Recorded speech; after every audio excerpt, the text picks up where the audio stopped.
¿Qué tal? En días recientes el presidente ruso Vladimir Putin concedió una entrevista de hora y media al diario británico Financial Times, el principal diario de negocios del Reino Unido y tal vez del mundo. La entrevista es fascinante por la agudeza del análisis sobre temas geopolíticos de Vladimir Putin, pero también es fascinante porque revela algunos puntos ciegos del discurso ideológico de Putin. Pero además revela el hecho de que quienes creen que Putin representa o su gobierno representan una orientación política de izquierda deberían reevaluar esa evaluación. Entiendo por qué algunos podrían creer que Putin es de izquierda. Digamos, Rusia junto con China son probablemente los contrapesos fundamentales al poderío de Estados Unidos en el mundo contemporáneo. Y claro, Estados Unidos es visto históricamente como el baluarte principal del capitalismo transnacional, aunque eso haya empezado a cambiar desde que Donald Trump llega al gobierno. Pero en general Estados Unidos es asociado con prácticas expansionistas y con un modelo distinto en lo político y en lo económico al ruso o al chino.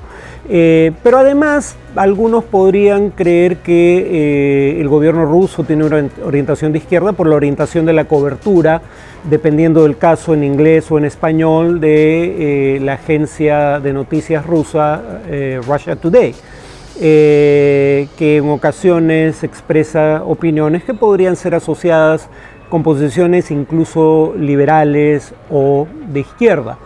Pero ahí habría que recordar que lo mismo podría decirse de Al Jazeera, nuevamente en inglés o en español, dependiendo del caso. Al Jazeera tenía una cobertura francamente liberal en materia de derechos LGTB, por lo menos en inglés y en español. Pero eso no hace que el propietario de Al Jazeera, la monarquía catarí, deje de ser una monarquía absoluta, conservadora, y que no respeta los derechos fundamentales de los trabajadores extranjeros que, por ejemplo, hoy en día están construyendo los estadios en los que se escenificará el Mundial de Fútbol de 2022. Entonces creo que hay un lugar común equivocado sobre la orientación política de Putin, que ya debería haber, revelado la equivocación de este lugar común, el tipo de alianzas que Putin ha establecido en el tiempo, ¿no? Por ejemplo, el hecho de que se reuniera con Marine Le Pen en el año 2017 en plena campaña electoral para la presidencia de Francia, y que un banco ruso, presumiblemente con anuencia de su gobierno, prestara dinero al Frente Nacional, como se llamaba entonces el partido de Le Pen en 2014, o que Matteo Salvini, el líder de la derecha radical italiana, ve a Putin como un baluarte del cristianismo y como un enemigo del islamismo, en parte, presumo, por su lucha como primer ministro de gobiernos anteriores en Rusia contra el separatismo checheno, separatismo fundamentalmente islamista. Por no mencionar el reporte de Robert Mueller, que por ejemplo encausa judicialmente a ciudadanos rusos como María Butina, que admite los cargos, el cargo específicamente en su caso de actuar como un agente extranjero ilegal en los Estados Unidos, o los cargos que formula Mueller contra 12 agentes de inteligencia rusos por el hackeo de los correos electrónicos del Consejo Nacional del Partido Demócrata en los Estados Unidos a la propia campaña de Hillary Clinton, información que luego se hace pública en plena campaña.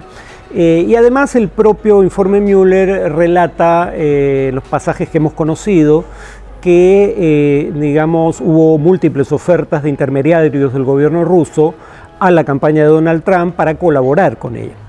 Entonces, ¿por qué no pensar que Putin es más bien un crítico del liberalismo desde una posición conservadora?